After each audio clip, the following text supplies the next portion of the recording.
In this video, we're going to talk about strings a little bit more.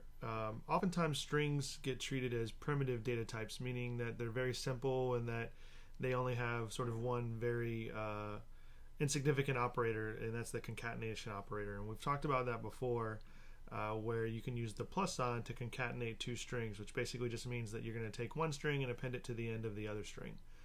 So this we've seen before, something like this, right? String. We'll say S1 equals hello, S2 equals world, right? And what we can do with these, is we can concatenate them, right? Using the plus operator. So system.out.println S1 plus S2. If we run this, we're using concatenation, and what we will get is hello world. When it runs anytime now. There we go. So we took string 1, S1, whatever was stored in S1.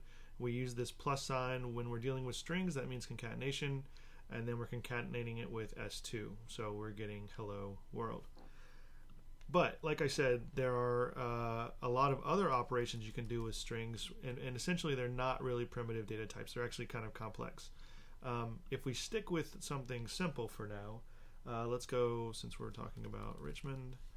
Oops, keep doing that. Spiders, right? We can do some interesting things. So there's lots of string operators. There's lots of things that we can do on strings besides just concatenating them. For instance, if we type S1 or anything that's a string, data type. It could be S1 in this case, or S2, or it could even be a literal string like this. If you use what's called a dot operator, you press dot. NetBeans is actually kind of set up to give you sort of options, and these are functions or methods that you can run on the string that you're appending the dot to. So, for instance, if we wanted to convert Richmond to all uppercase, we can press the dot operator, and we can call this method called toUppercase. If we double click it in NetBeans, we can apply it, right? So string, we'll say S3. If we print S3, we'll see that this function toUppercase basically took whatever string was here in front of the dot operator. It applied this method toUppercase, and you can infer from its name that it's going to take whatever is not uppercase, and it's going to make it all uppercase. And so when we print S3, because we're assigning S3 the value of Richmond.toUppercase, and we're putting that value, whatever that turns out to be, into the variable S3, when we print S3, we're going to see that Richmond is printed all uppercase. If we mixed case here, right, ICHMOND, and we run it again, we'll get the same value, right? Because what we're doing is we're taking every character and we're trying to bounce it to uppercase. If a character is already uppercase, there's not really any effect there, right? So you can take a string literal and do this, or you could take a variable that is a string data type and do the exact same thing. So now we're talking about S2, which says lowercase spiders stored in it. If we convert that to uppercase using S2.toUppercase and store that value in S3, when we print S3, we should see spiders in all uppercase, as we do. So some other things that we can do, right? If we're just going to stick with these really simple examples, suppose we wanted to know which character is at the first index of the string. And by that I mean, if we have Richmond, RICHMOND, and we wanted to know what character is at this very first index. So we wanted to get the R. What we could do is we could use S1 dot, if we hit that dot operator again, and we look through them, we'll see that there is a method called char@. If we look at NetBeans, basically it says that if you give it a number here, if you put a number in the parentheses, we'll talk about that more down the road, it's going to return the value of the character at the specified index. And so notice that this thing is going to give us a character, not a string. So we're going to run into something interesting there in just a moment. So if we do s1.char@, and we say 0, we're going to get an error, and it's going to say that a char cannot be converted to a string. The reason that it's saying that is because we declared S3 as a string data type, not as a character data type. The easiest way to get around that is to just simply use another dot operator, or actually I guess you could do it this way, might be the easiest way. It's just concatenate it with an empty string. And what that effectively does is it takes something that's a character, we combine it with a string via concatenation, and like we've said before, anytime you can concatenate anything with a string, you get a string. So effectively we'll take something that would have looked like this and we're turning it into something that looks like this, right? Just by doing this simple concatenation with an empty string. So if we print this now, what we should see is the letter R, which we do right down here. Now the interesting thing to note about this particular method, or strings in general, is when you're talking about indexes or indices in Java, Java is always zero based. So if we're looking at this string, this index is actually considered index 0. This would be 1, 2, 3, 4, 5, 6, 7. If we said something like char at 7, we would get D. If we said something like char at 8, we would get a runtime error, right? So let's try that. If we say char at 7, this is no longer true, and we run this, we should see we get a D, right? Just like with 0, we got the R. If we said char at 1, what would we get? We would get the I, right? 0, this would be 1. Now, as I mentioned before, if we did something larger than the full length of this string, we're going to get a runtime exception. We're going to say the string index is out of range for 8. So basically what that's telling you is that there is no 8th index here. This doesn't exist. So that would obviously fail. Now there's ways that we can handle that, and in subsequent videos this week we're going to talk about how to handle exceptions like that. But for now, we'll stick with just understanding that if you try to do something that won't work given this particular string, you're going to get an exception. Now this is not a syntax error. This is perfectly legitimate Java code, right? At this point, when you're developing, Java doesn't know, or the compiler doesn't know, whether or not the value that's in S1 is going to have 8 characters or not, or actually 9 characters really.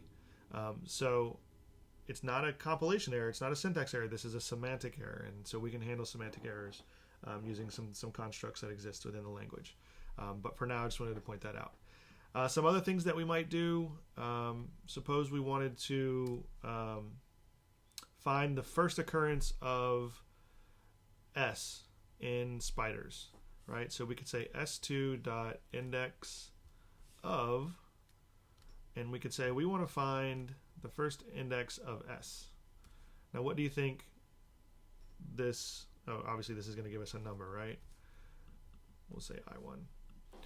So index of is going to say, okay, I'm going to look for the first value of S in spiders, and I'm going to return the index that exists at. In this case, it's going to tell us that the index is 0. If we say s2.index of S, it's going to find the first occurrence of S in whatever's stored in S2. In this case, it's spiders, and it's going to return that number 0. Obviously, this is going to give us a number, not a string, which is why I changed that here, right? This is yelling at us now because there is no variable S3 anymore because I renamed it and called it I1 for index, or I'm sorry, for integer 1. If I run this, what I will get is 0, right? Because again, if we look at spiders, 0, 1, 2, 3, 4, 5, 6, right? And I'm looking for the first occurrence of S. It's going to be right here, going from left to right. And so this is going to give me the value of 0, which is why I printed that. If we look for the first index of the value of I, what will we get? 0, 1, 2, right? We get the number. No, I put the 1. I put 1 instead of I there. Sorry. We will get 0, 1, 2. We should get the number 2, right? Because it's looking here, it's saying this is index 0, 1, 2. So at index 2 is the first occurrence of the letter I. So that's another common function you might actually use. If I turn this back to a string variable that we're saving here, and I call it S3 again, and I get rid of I1 again because now we have S3, Suppose I wanted to get just the characters in the middle of the string. Suppose I just wanted to get, out of spiders, I wanted to get, I don't know, piters, just this. I wanted to get rid of the S at the end and the beginning. One way to do that would be to use a function called substring. So if I do s2 dot, and I go down here, if I can't remember what it's called, and I can find what I'm looking for, NetBeans will help me out. It'll tell me and kind of describe the method, what it does. It'll explain to me how to use it and give me even examples, right? If we look at these examples right here, you'll see unhappy.substring2, where you're only providing one number. Basically, that number is telling Java where to start and then to keep everything after that number. So substring 2 on unhappy, if we think about, remember, Java's zero based. So 0 would be U, 1 would be N, 2 would be H. So we would start at 2 and then we would get the rest of the string, which is why we would get happy, right? If we did that with spiders, if we did s2.substring 1, or let's, yeah, 1, we would get what? We would get piters, right? Because it's saying we're going to start not at 0, but we're going to start at 1, and we're going to include 1 and go to the end of the string, which would give us arbitrarily piters, right? But we can also, if we look at substring, add a second number. And let's go back and look at that one. Do s2.substring, right? Here's the one where it only takes one number. Here's where it takes two numbers, right? So if we look at this example, hamburger.substring 4, 8 says that we want to begin at the 4th index and stop at the 8th index. And so if we do that, we will get apparently urge, right? So hamburger would be 0, A would be 1, M would be 2, B would be 3, so U would be 4, and we would go to R would be 5, G would be 6, E would be 7, and 8 would be R. So you can notice that the first number is inclusive, so that's telling us where we're going to start. The second number is exclusive, meaning we're going to stop at the character before that index. So if we wanted to do spiders and just get piter for whatever reason, we could do s2.substring. We're going to start at index 1, and we said that spiders has 6. The last index of that S is 6. So if we put 6 there and we run this now, we will get piter, just like we were sort of aiming to. Okay. If you put a number that's larger out here, what do you think will happen? We get a runtime, right? Runtime error, another exception, because we've gone outside of what actually exists for that particular string, S2. Okay. Let's see, what other, there's all kinds of things. You guys can mess around with this. There's a to lowercase. There's a trim, might be a good example. So if we have, say we have a string that has lots of spaces on it somehow, and we really don't want all those spaces there. If we print it, and I'll just for the sake of showing you sort of that the spaces will print, if I print, oops, plus S2, and I'm just putting the asterisks there to show you that the spaces are actually printing. Oops.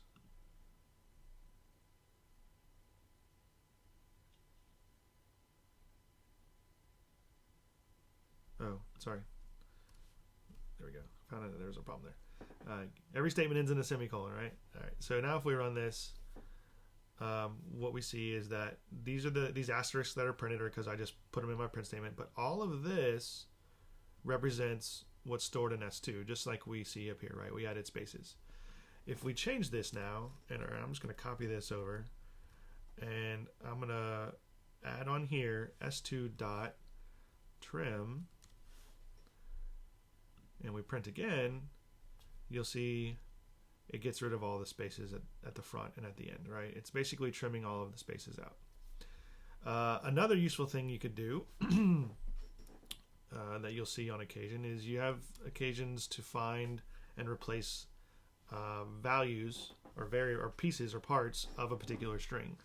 So for instance, if I wanted to replace all S's in spiders with uppercase letters instead of, or uppercase S's instead of lowercase s's, I could do something like this, right? I could say S3 equals S2 dot replace all. And when I use replace all, the first string is what I'm looking for that I give it. The second string I give it is what I want to replace.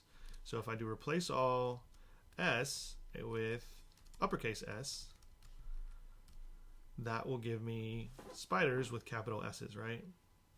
As long as I add the print statement back. So I'm printing whatever stored in S3. If I run this now, it took the lowercase s's in spider, and anywhere there was an S, a lowercase s, which in this case was just the beginning and the end, I'm replacing it with a capital S. Okay. You can also do multiple operations on strings at one time. You'll notice the way this printed is it still has those spaces in there. So after we replace the s's for the lowercase s's for capital S's, suppose we also wanted to trim it. We can just keep on appending with the dot operator and trim. Oops, right? If we print this now, we'll see that the spaces are no longer there, right? So as long as whatever is before the dot operator with respect to strings, as long as this is a string, you can use anything on it. But if you think about this whole statement right here, s2.replaceAll, that's also going to give you a string, right? It's going to give you a string that has all uppercase s's instead of any lowercase s's. So as long as this is a string, we can add another string operator to it. This whole statement right here, for instance, will also give us a string. We know that it'll give us a string because if it didn't give us a string, we couldn't store the result inside of a string variable like we are right here. So as long as we have a string, we're good to go. We can keep on going. If we then decided we wanted to get the char at index, I don't know, 3,